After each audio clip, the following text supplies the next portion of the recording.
Bon, je viens de sortir de la banque. J'ai de très bonnes nouvelles. Les gros projets sont en marche. Mais ça, c'est pas pour tout de suite. Donc, abonnez-vous, parce que je vous promets que ce qui arrive est complètement dingue.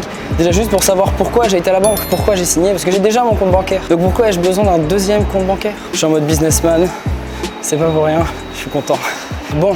Je vais vous raconter quand je suis rentré en France en décembre jusqu'à février, qu'est-ce qui s'est passé parce qu'à ce moment-là, j'ai pas du tout filmé. Par contre, je suis parti un peu en speed ce matin et j'ai pas pris de trépied pour filmer, donc mon monteur va exploser. Je suis désolé, ça va pas être très stable. Bon bref, je vais les poser dans un parc et je vous raconte pourquoi je ne reviendrai plus jamais en France. Voilà, j'essaie de vous proposer un petit peu de nouveaux environnements parce qu'il va y avoir pas mal d'environnements dans ma chambre. Parce que j'ai beaucoup dans ma chambre. Du coup voilà, je suis dans un tout petit parc, je vais essayer de vous montrer. Attention, c'est parti. Hop.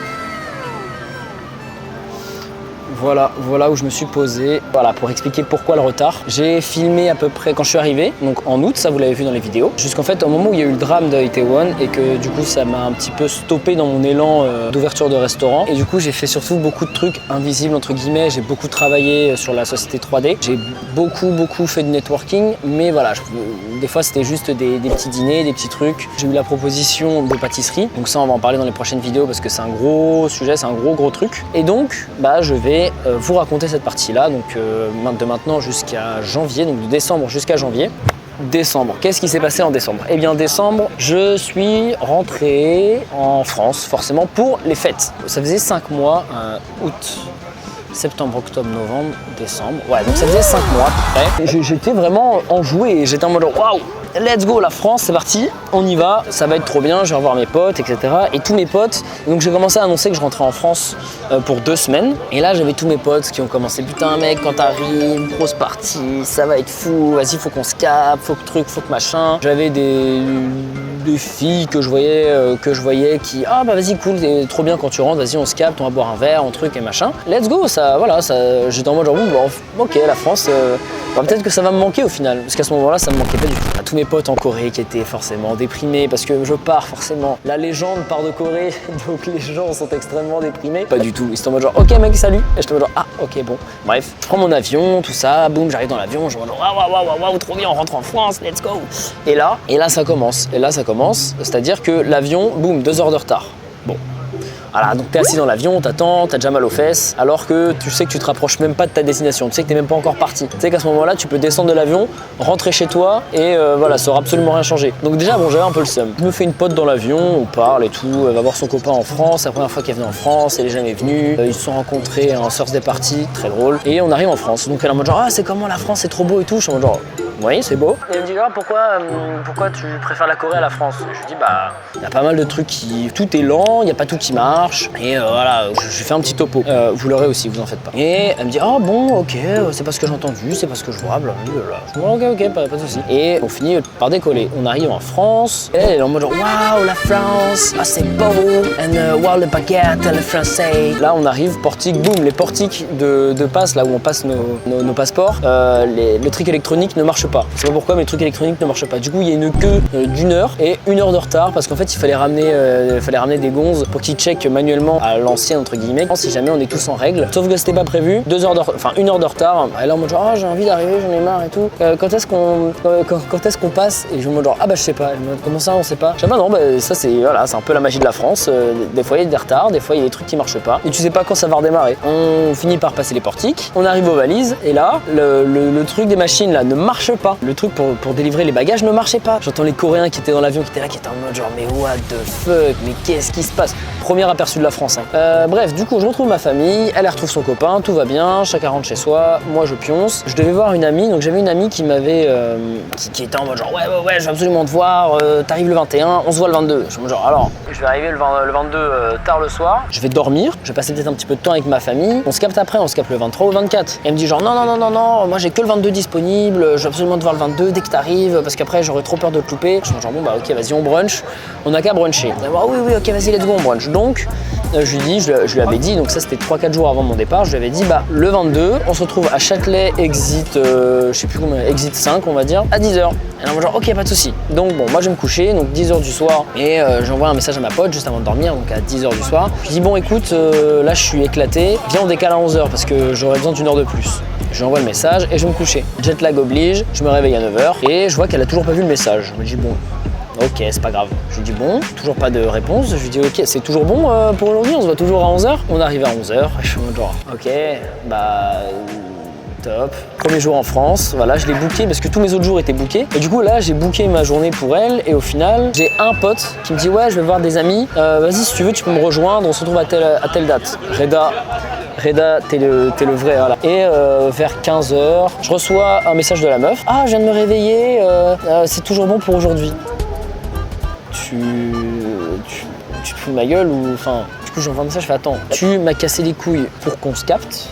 Le 22, le jour de mon arrivée, j'ai booké ma journée pour toi. J'ai booké un restaurant pour toi. T'es pas capable de mettre un réveil pour te réveiller un tant soit peu à l'heure alors que j'étais là, alors que je t'ai envoyé des messages juste avant pour te confirmer. T'arrives et tu me dis on se capte, on se voit. Non, c'est pas comme ça que ça marche. Du coup, j'étais en mode genre écoute, soit tu mets un réveil, soit tu me préviens la veille, je suis malade, j'ai besoin de plus de temps comme je te l'ai fait, en te disant j'ai besoin de me réveiller, j'aurais besoin de dormir un peu plus. Et elle me dit ah bah je peux être à Paris à 15h. Mais putain. Donc non, je veux pas te voir. C'est fini.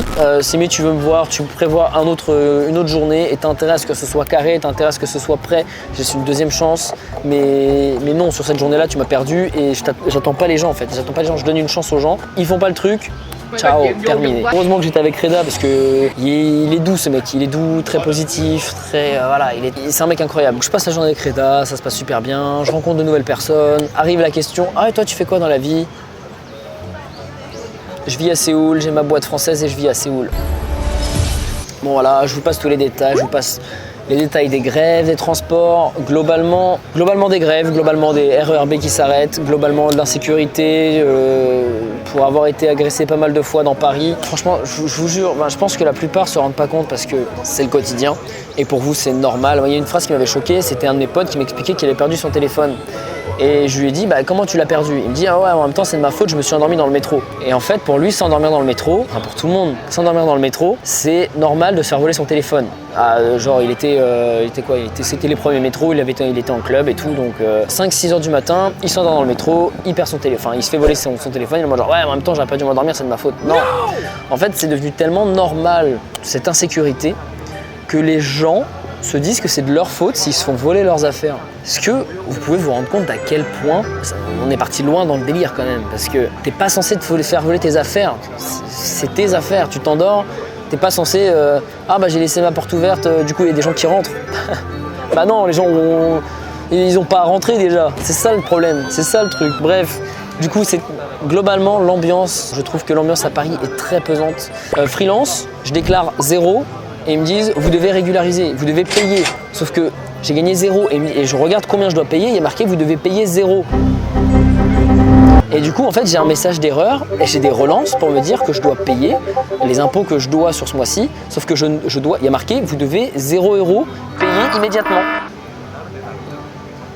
Il y a quand même eu des trucs très positifs. J'ai revu tous mes potes, ça fait vraiment plaisir. J'ai revu tous les potes, ça par contre j'avoue ça a donné le plaisir. D'ailleurs j'ai un petit truc marrant là-dessus. J'attendais une pote. Bon maintenant que je vis en Corée et que je parle anglais, j'ai des potes un peu de partout. J'ai des potes coréens forcément, mais j'ai des potes foreigners qui viennent de tous les pays et notamment des amis russes. J'attendais une amie et du coup je l'attendais, j'avais fait des achats, donc moi j'avais mes lunettes de soleil, j'avais mon gros manteau d'hiver là avec de la fourrure et tout parce que le manteau du Canada donc forcément fourrure parce que le froid. J'avais été faire des achats pour des amis en Corée, donc c'était des marques de luxe. J'avais racheté des cigares et tout, donc bref j'avais pas mal de sacs. Donc là j'appelle mon pote, je fais ouais tu sais pas où elle est, parce que je l'attends, je sais pas, elle arrive pas, machin et tout. Ouais, t'inquiète, elle va arriver, je crois qu'il n'y a pas de soucis. Bam, je raccroche. Là, il y a mon pote russe qui m'appelle, donc je décroche. Je balance 3-4 mots en russe parce que bon, bah là, c'est des trucs dans la go, et avec un accent russe et tout, et donc voilà, très très drôle. On enchaîne ensuite en anglais. On balance quelques mots en coréen, quelques mots en russe, et après on finit en anglais. Pour le fun fact, c'est qu'il avait rencontré Miss Korea dans un club. Il avait rencontré Miss Korea dans un club et il avait un date avec elle. Donc du coup, je suis en mode genre, au final, au fait, ton date avec Miss Korea, comment ça se passe? Et je suis en mode genre, ah, rigolo. Et du coup, on commence à balancer des trucs comme ça et tout. Et je sens qu'il y a des gens en fait dans la queue, dans la file d'attente, qui commencent à se retourner, ils commencent à me regarder. Ils sont en mode genre, mais c'est qui ce mec? Du coup, les gens étaient en mode genre, ok, le mec parle 4 langues, il a acheté des gros trucs de luxe. Et là, il parle de Miss Korea, qu'est-ce qui se passe? Et juste après, je suis en mode genre, au fait, pour le loyer et tout, il me dit, oh non, c'est tant de trucs. Je fais, non, c'était 1,5 million. Il est en mode genre 1,5 million. Je fais, ouais, bon, vas-y, pour toi, si tu veux, je te le fais à 1,2 million, mais voilà, hein, on reste sur 1,2 million quand même. Ok, ça te va? Bon, vas-y, ok, on part sur 1,2 million. Et en fait, moi, je pensais 1,2 million won, ce qui fait à peu près 800, 900 euros. Sauf qu'en fait, les gens ont pensé que c'était en euros, 1 million ou en dollars. Et du coup, ils se sont retournés, vraiment tous. J'ai vu à ce moment-là, quand j'étais en mode genre, ok, bon, on part sur 1,2 million. Bref, c'était extrêmement drôle, alors qu'au final, voilà, il n'y a pas grand-chose, surtout des escroqueries.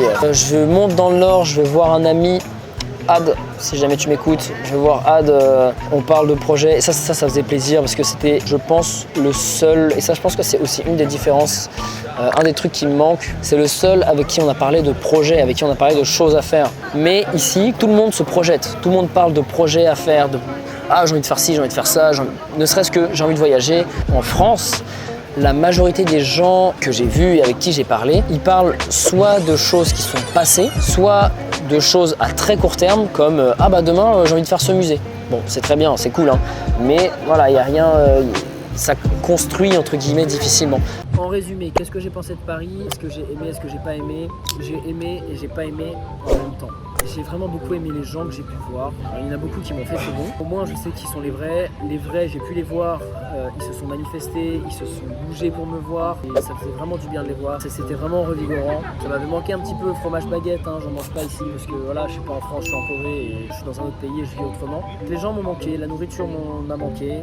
La vue de Paris m'a manqué aussi énormément, mais c'est tout. Pour moi, Paris est un musée. On ne dort pas dans un musée, on ne vit pas dans un musée.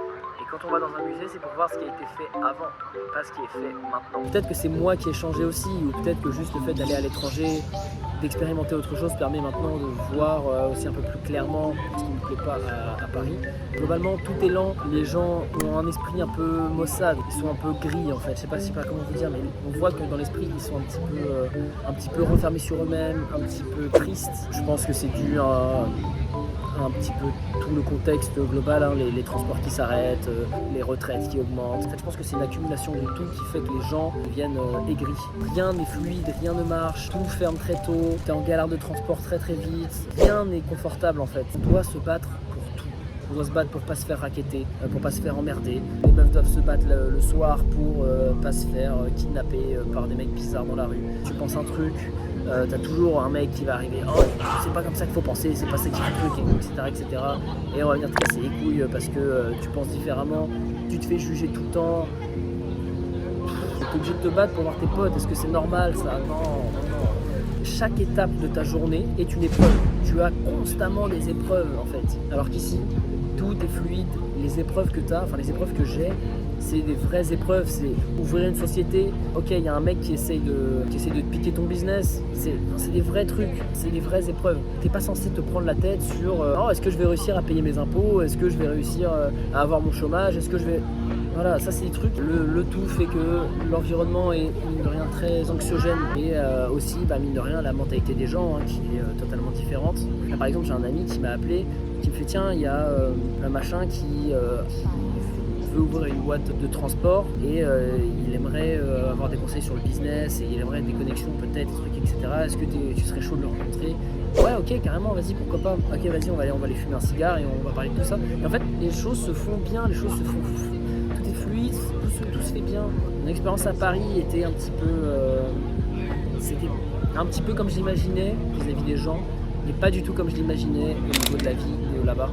Ça a vraiment mis un point final entre moi et ma vie en France.